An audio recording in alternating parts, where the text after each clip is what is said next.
কল্পনার আজ বিয়ে। নববধূর সাজে ঘরে বসে আছে তার প্রিয় পুরুষের অপেক্ষায়। মনে আনন্দের সাথে সাথে বিদায়ের সুরও প্রবাহিত হচ্ছে।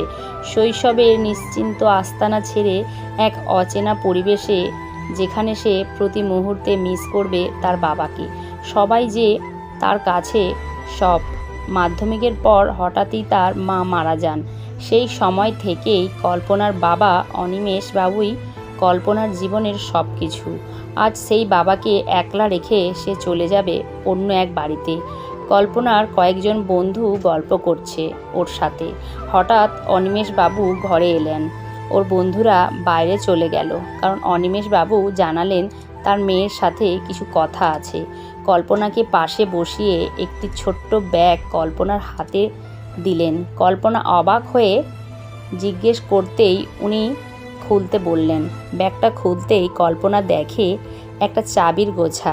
অনিমেষবাবু কল্পনাকে বললেন, এই চাবির গোছাটা এই বাড়ির তোর কাছেই থাকবে, যাতে তোর কখনো মনে না হয় যে বিয়ে হয়ে যাওয়ার মানে বাপের বাড়ি থেকে পর হয়ে গেলাম। এই বাড়ি তোর নিজের। এই বাড়ির দরজা সর্বদা তোর জন্য খোলা। কল্পনা বাবাকে জড়িয়ে ধরে কাঁদতে থাকে। নির্দিষ্ট সময়ে কল্পনার বিয়ে হয়ে যায়। কল্পনা ভালোবেসে বিয়ে করেছে অরূপকে।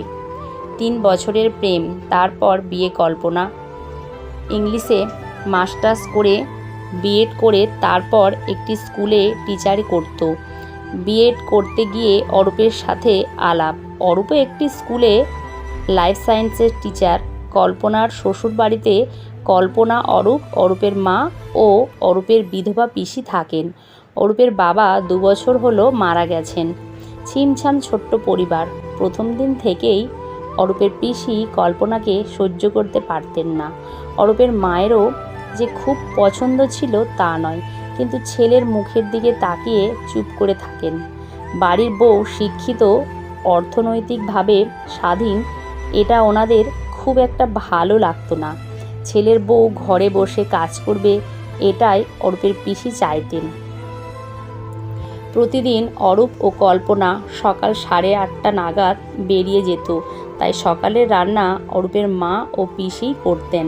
সন্ধ্যাবেলা বাড়ি ফিরে সন্ধ্যায় জলখাবার ও রাতের খাবার সব কল্পনাই বানাতো।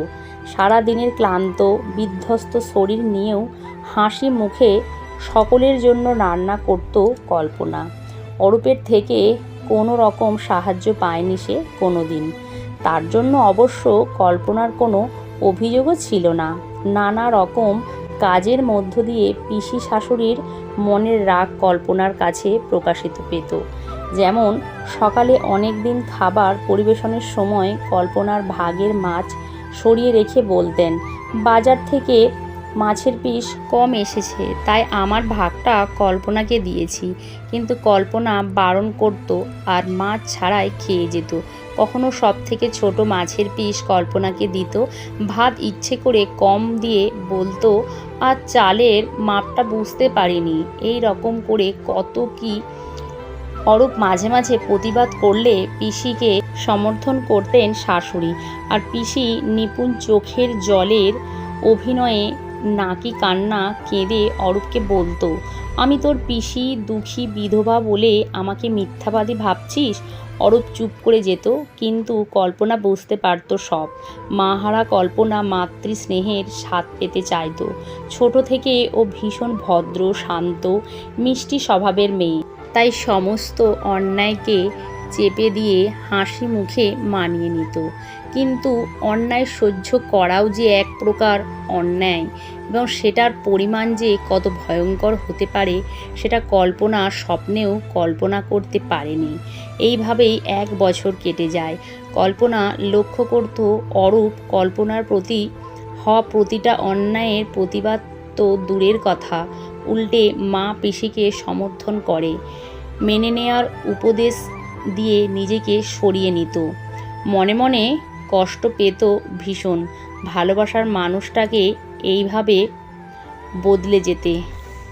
কিন্তু এত কিছুর পরও আজকের ভয়ঙ্কর সকালটা যে সর্বনাশ কল্পনার জীবনে ঘটল বোধ করি স্বয়ং ঈশ্বরও বুঝতে পারেননি কল্পনার কাজে যাওয়াটা কোনোদিন মেনে নিতে পারেনি। এত কিছুর পরেও কল্পনা যে এতটুকু দুর্বল করতে পারেনি, এক ঈর্ষাপরায়ণ রাগ পিসির মনে জমা হতে থাকে। আজ সকালে কল্পনা স্কুলে যাওয়ার জন্য তৈরি হয়ে তার দোতলার ঘর থেকে সিঁড়ি দিয়ে নিচে নামছে। অরূপের স্কুলে মিটিংও থাকায় আজ একটু আগেই বেরিয়ে গেছে। সিঁড়ির 2টো ধাপ নামার পর 3য় ধাপে পা রাখার সাথে সাথেই আচমকা কল্পনার পা স্লিপ খায়, আর সে গড়াতে গড়াতে একদম নিচে পড়ে যায়। ধীরে ধীরে চোখ মেলে তাকায় কল্পনা। চোখ খুলতেই দেখতে পেল বাবা অনিমেষবাবুকে, তারপর অরূপ শাশুড়ি ও পিসিমাকে। মাথায় হাত রেখে জিজ্ঞাসা করেন, কেমন আছিস মা? ঠোঁটটা অল্প ফাঁক করে জবাব দিতে গিয়ে হঠাৎ এই ভয়ঙ্কর যন্ত্রণায় কাঁপিয়ে ওঠে সে। কাঁপতে থাকে থরথর করে। এ কি, সে শরীরের নিচের অংশটা নড়াতে পারছে না কেন? দরদর করে জল গড়িয়ে পড়ে 2 চোখ দিয়ে। তড়িঘড়ি ডাক্তার ছুটে আসেন। এক্স-রে করা হয়েছে কল্পনার। ডাক্তারবাবু বুঝিয়ে দিলেন কল্পনার স্পাইনাল কর্ডে গুরুতর আঘাত লেগেছে। ওষুধ দিয়ে ব্যথা কমিয়ে আপাতত তাকে আমরা সুস্থ করে দিলেও কল্পনা আর কোনোদিনই হাঁটতে পারবে না। স্পাইনাল কর্ডের আঘাতের পরিমাণ এতটাই মারাত্মক, যার কারণে কল্পনা প্যারালাইজিয়াতে আক্রান্ত হয়েছে। কাঁদতে কাঁদতে বসে পড়েন অনিমেষবাবু। অরূপ নীরব থাকে। বাড়ি নিয়ে আসা হয়েছে কল্পনাকে, কিন্তু শাশুড়ি ও পিসির নিপুণ অভিনয় জানায় কল্পনাকে তারাই দেখাশোনা করবেন। এমনকি অনিমেষবাবু একজন সারাদিনের দেখাশোনার লোক রাখতে চাইলেও তারা রাজি হননি। কল্পনা স্কুলের হেডমিস্ট্রেস শর্মিলা রায় কল্পনার মতো এত ভালো টিচারকে হারাতে চান না বলে তিনি কল্পনাকে জানায় প্রয়োজনে তিনি স্কুল কর্তৃপক্ষের থেকে কথা বলে কল্পনাকে স্কুলে আনার ব্যবস্থা করবেন। কিন্তু অরূপ পরিষ্কার জানিয়ে দেয় কল্পনার এই অবস্থায় চাকরি করতে সে দেবে না। অসহায় কল্পনা সবাইকার মতো যখন নিজেদের মনোভাব প্রকাশ করে চলেছে, কল্পনার মন তখন চিন্তার খাতা খুলে বসেছে যে সিঁড়ি দিয়ে পা হড়কে যাওয়ার সময় সে তেল জাতীয় কিছু পায়ের তলায় অনুভব করে, কিন্তু বুঝে ওঠার আগেই সে পড়ে যায়। সেটা কি? অদ্ভুত এক দোলাচলের ঘূর্ণিপাকে কল্পনার জীবন। অরূপ যেন ধীরে ধীরে কেমন দূরে চলে যাচ্ছে। কল্পনার বাড়িতে বসে যাওয়ায় শাশুড়ি ও পিসির ব্যবহারে মিষ্টতার রং যেন একটু বেশি পরিমাণের দেখা যাচ্ছে। সারাদিনে ওষুধ আর ডাক্তার ছাড়া অরূপ আর কোনো কিছুর খোঁজই নেয় না কল্পনার। রাতে ওষুধ দিয়ে শুইয়ে দিয়ে নিজে পাশ ফিরে শুয়ে ঘুমিয়ে পড়ে অরূপ। একবারও তো মাথায় হাত রেখে জিজ্ঞাসা করে না, কল্পনা কেমন আছো, কি কষ্ট তোমার? জীবনসঙ্গিনীর সংজ্ঞাটা কেমন প্রশ্নবোধক চিহ্ন নিয়ে এসেছে কল্পনার জীবনে। অরূপ মোবাইল কখনো ধরে না কল্পনা, কিন্তু আজ সকালে অরূপের মোবাইলটা বেজেই চলেছে। অরূপ সানে ঢুকেছে, তাই একান্তেই বাধ্য হয়ে হুইল চেয়ার চালিয়ে এসে ফোনটা ধরে কল্পনা। হ্যালো বলার আগেই একজন মহিলা কণ্ঠস্বর শুনতে পায় সে। অরূপ, আমি বাড়িতে সব জানিয়েছি। তোমার পঙ্গু স্ত্রীকে ডিভোর্স দেওয়ার ব্যবস্থা করো প্লিজ, যাতে আমরা তাড়াতাড়ি বিয়ে করতে পারি। তোমার মা ও পিসির সাথে আমার বাবা মার কথা হয়েছে ফোনে, কিন্তু তোমার বউয়ের জন্য তারা বাড়িতে যেতে পারছে না। কল্পনার কি মাথা ঘুরছে, মনে হয় চেয়ার থেকে পড়ে যাবে। ও কি অজ্ঞান হয়ে যাবে? কি হয়েছে কল্পনা? প্রশ্ন করে অরূপ। মিতা কে? কল্পনা জিজ্ঞাসা করে অরূপকে। অবাক হয়ে বলে, কে মিতা? সকালে তোমার ফোন বেজে যাচ্ছিল, তাই ধরতে গিয়ে দেখলাম নাম মিতা। শোনো কল্পনা, মিতা ও আমি দুজনে দুজনকে ভালোবাসি। সময়ে তোমাকে বলবো ভেবে বলা হয়নি। হ্যাঁ হ্যাঁ, আমরা তোমাকে দেখব। তুমি এখন পঙ্গু। কিছুটা ব্যঙ্গ ও সহানুভূতি মেশানো সুরে বলে ওঠে কল্পনার শাশুড়ি ও পিসিমা। তাছাড়া মিতা আমার বান্ধবীর মেয়ে। আমি জানি ও খুব ভালো ও ঘরোয়া। কিছুটা ঢোক গিলে বলে শাশুড়ি। হতভম্ব কল্পনা। তাহলে আমার সাথে এমন নাটক করলে কেন অরূপ? তোমরা মানুষ নও। কল্পনা কেঁদে ওঠে। অরূপ বলে ওঠে, শোনো কল্পনা, তুমি এই বাড়ি ছেড়ে কোথায় যাবে? তোমার বাবারও তো বয়স হয়েছে, সেটা কল্পনার বাবাকেই বুঝতে দাও। আচমকা অনিমেষ বাবুর গলার স্বরে চমকে ওঠে ঘরের সবাই। তোমাদের কাজের মেয়ে দরজা খুলে দিল, তাই সাড়া না দিয়ে উঠে এলাম। ভাগ্যিস এলাম। কাঁদিস না মা, তোর বুড়ো বাবা এখনো বেঁচে। অনিমেষ বাবু আজ ভীষণ ব্যস্ত। পৃথিবী বিখ্যাত সাইকিয়াট্রিস্ট ডক্টর সুনীল বর্মন আজ এসেছেন তাদের পরম আশ্রয়ে এই স্কুলটির উদ্বোধনে। তিনি নিজে থেকে ফোন করে জানিয়েছেন। এছাড়াও আসছেন অনিমেষ বাবুর বন্ধু কাম স্থানীয় নেতা বিজন রায়। কলকাতার নামকরা 3 জন সাইকিয়াট্রিস্ট কল্পনার বিধ্বস্ত জীবন, অসংখ্য ঘুমহীন রাত ও মানসিক যন্ত্রণার সাথে লড়াই করে অনিমেষ বাবুর হাত ধরে বাঁচার আলো যখন দেখতে পেয়েছে, তখন কল্পনারই মনে এসে এই চিন্তা।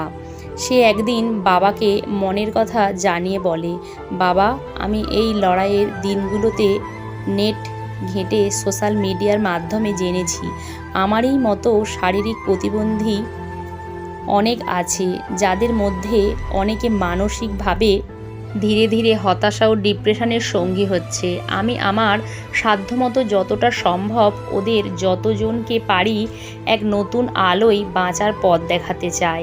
আমি চাই আমাদের এই বাড়িতে তোমার 2টো ঘর রেখে বাকি সবটুকু নিয়ে আমি একটা আশ্রম তৈরি করতে চাই। অনিমেষ বাবু স্নেহের মাথায় হাত রেখেছিলেন কল্পনার। দেখতে দেখতে 4 বছর কেটে গেছে। পরম আশ্রয়ে কল্পনার সত্যিই খুব ভালো লাগে দেখে। কত মানুষ যারা বাঁচার ইচ্ছেটুকু হারিয়ে ফেলেছিল, আজ এই পরম আশ্রয়ে এসে ডক্টর সুনীল বর্মন ও 3 জন সাইকিয়াট্রিস্টের মাধ্যমে তাদের মুখে হাসি ফুটে উঠেছে। কেউ সুন্দর গান গাইতে পারে, কেউ ছবি আঁকার মধ্য দিয়ে খুঁজে পেয়েছে তাদের নিঃস্ব জগৎ। ডক্টর সুনির্মল বর্মনের সাথে অনিমেষ বাবুদের সুন্দর এক বন্ধুত্ব সম্পর্ক গড়ে উঠেছে। সন্ধ্যাবেলা ডক্টর বর্মন তার চেম্বারে বসে এক দৃষ্টে চেয়ে আছেন একটি সুন্দরী মহিলার ছবির দিকে। কল্পনা ওনার চেম্বারে এসে কিছুটা কৌতূহলী হয়ে ছবির মানুষটির সম্বন্ধে জানতে চায়। ডক্টর বর্মন স্লান হেসে জানায়, ইনি হলেন আমার স্ত্রী। লন্ডনের একটি মেন্টাল হসপিটালে আছে। এখানে থাকাকালীন বিপ্লবার ডিসঅর্ডার নামে একটি মানসিক রোগে সে আক্রান্ত হয়। আমাদের সব চিকিৎসা ব্যর্থ হয়। দিন দিন অবস্থা খারাপের দিকে এগোয়। শেষে আমার এক সিনিয়র ডক্টর হেমাগ লর্ডসকে দেখায় এবং এখন ওনার আন্ডারেই লন্ডনেই আছেন, জীবনের শেষ দিনের অপেক্ষায়। আমার স্ত্রী অলিভিয়া। কল্পনা নিষ্পলক দৃষ্টি নিয়ে তাকিয়ে থাকে সুনীল বর্মনের দিকে। অজান্তেই হাত রাখল ডক্টর বর্মনের হাতের ওপর। 2টো আঘাতপ্রাপ্ত মন বন্ধুত্বের আগমনের বার্তা জানিয়ে গেল। এরপর আরও 2 বছর কেটে গেছে পরম আশ্রয়ে। আজ পরম আশ্রয়ে কল্পনার জন্মদিন উপলক্ষে অন্নভোজনের ব্যবস্থা করা হয়েছে। যত অসহায় পথবাসী ভিখারি সবাইকে আহ্বান করেছে পরম আশ্রয় সংস্থা। লাইন দিয়ে বসেছে সবাই খেতে। কল্পনা নিজে তদারকি করছে। সঙ্গে আছেন অনিমেষ বাবু। ডক্টর বর্মন একটি শাড়িতে খাবার দেয়া হয়েছে। দুটো ছেলে প্রত্যেকের থালায় খাবার দিচ্ছে। কল্পনাও সাথে আছে দেখাশোনার জন্য। হঠাৎ কয়েকজনের পরই এক বয়স্ক মহিলা ও একজন লোককে দেখে চমকে ওঠে কল্পনা। ওদের দুজনের মধ্যে লোকটার দুটো পা নেই, মাথা নিচু করে তারা বসে আছে। শুনছেন? কল্পনা ডেকে ওঠে। দুজনেই মুখ তুলে তাকালে কল্পনা চমকে ওঠে। কল্পনা, যে লোকটির পা নেই সে অরূপ, আর তার পাশে তার মা। সারা শরীর তাদের অভাবে স্পষ্ট। অরূপ হতভম্ব হয়ে গেছে কল্পনাকে দেখে, কিন্তু একই চেহারা আর এমন অবস্থা। কল্পনা কিছুই বুঝতে পারল না। কল্পনার ঘরে এনে তাদের বসিয়েছেন অনিমেষ বাবুরা। তোমার প্রতি যে অবিচার করেছি এটা তারই ফল। তোমার এই শারীরিক প্রতিবন্ধতার কারণ আমারই, বলে অরূপের মা। কি বলছেন? আমি তো সিঁড়ি থেকে তাড়াহুড়ো করতে গিয়ে পড়ে গিয়েছিলাম, তাই। কল্পনার কথা শেষ হওয়ার আগেই অরূপ বলে ওঠে, পড়ে যাওনি। আমার পিসিমা তোমার চাকরি বন্ধ করার অন্য উপায় না পেয়ে তোমাকে শারীরিক আঘাত দিয়ে প্রতিবন্ধী করে দিতে চেয়েছিল। আমি আর মা সবটাই জানতাম, কিন্তু আমি ততদিনে মিতার প্রেমে পাগল, আর মাও চাইছিল তোমার জায়গাটা নিক। সেই লোভে আমি আর মা পিসির সাথেই দিয়েছিলাম। স্কাউন্ডেল, ডিভোর্স দিয়ে আমার মেয়েকে মুক্তি দিয়ে দিতে পারতে, তাই বলে এইভাবে ওর জীবনটাকে তছনছ করে দিলে। চিৎকার করে উঠলেন অনিমেষ বাবু। কল্পনাকে যে আমি নিজে পছন্দ করে বিয়ে করেছিলাম, তাই ওকে সরাসরি ডিভোর্সের কথা বলতে পারিনি। কিন্তু মা, তোমার ডিভোর্সের পর মিতার সাথে অরূপের বিয়ে দিই। মিতার প্রতি এতই অন্ধ ছিলাম যে কথায় কথায় আবদারের সুরে আমাদের বাড়িটা মিতার নামে মিতা লিখিয়ে নেয়। এর 6-7 দিনের মাথায় কিভাবে জানি না অরূপের পিসি সিঁড়ি থেকে পড়ে মারা গেল। তার 1 মাস পর অরূপ অফিস থেকে ফেরার পথে অ্যাক্সিডেন্টে পা দুটো হারায়।